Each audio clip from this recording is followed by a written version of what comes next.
আসসালামু আলাইকুম রহমতুল্লাহি ওয়া বারাকাতুহু। হ্যাঁ, মৃত ব্যক্তির পক্ষ থেকে কোরবানি করা, অনেকেই মনে করেন যে শুধুমাত্র মৃত ব্যক্তির পক্ষ থেকে কোরবানি করবেন বা করে থাকেন।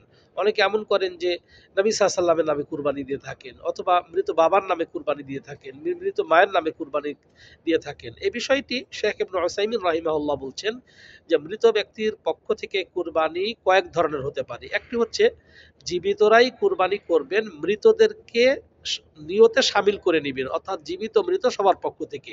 এটি বৈধ জায়েজ, এটি বৈধ জায়েজ। দ্বিতীয় হচ্ছে যে আপনার মৃত ব্যক্তি যদি মারা যাওয়ার আগে যদি ওসিয়ত করে থাকে যে আমার পক্ষ থেকে কোরবানি করবে, মৃত ব্যক্তি যদি মারা যাওয়ার আগে ওসিয়ত করে থাকে যে কোরবানি করার জন্য, তাহলে তার পক্ষ থেকে কোরবানি করাটা ওয়াজিব এটা।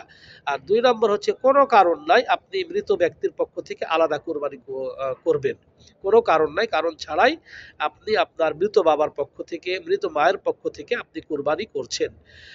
এটি জায়েজ, তবে সুন্নাতি পদ্ধতি নয়, আফজাল পদ্ধতি বা সুন্নতি পদ্ধতি নয়। কারণ নবী মুহাম্মদুর রাসূলুল্লাহ সাল্লাল্লাহু আলাইহি ওয়াসাল্লাম তিনি কখনো মৃত কারো পক্ষ থেকে আলাদাভাবে কোরবানি করেননি। নবী সাল্লাল্লাহু আলাইহি ওয়াসাল্লাম তার বিবি খাদিজার পক্ষ থেকে অথবা তার ছেলের পক্ষ থেকে কার পক্ষ করেননি।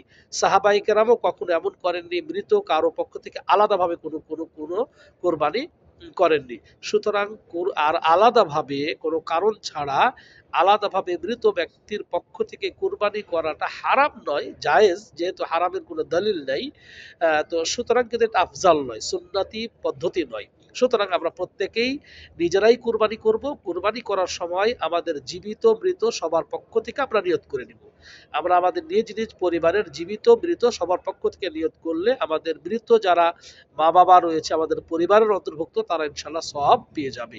ওয়া সাল্লাল্লাহু নবিয়্যিনা মুহাম্মদ ওয়া আলা আলিহি ওয়া সাহবিহি আজমাইন।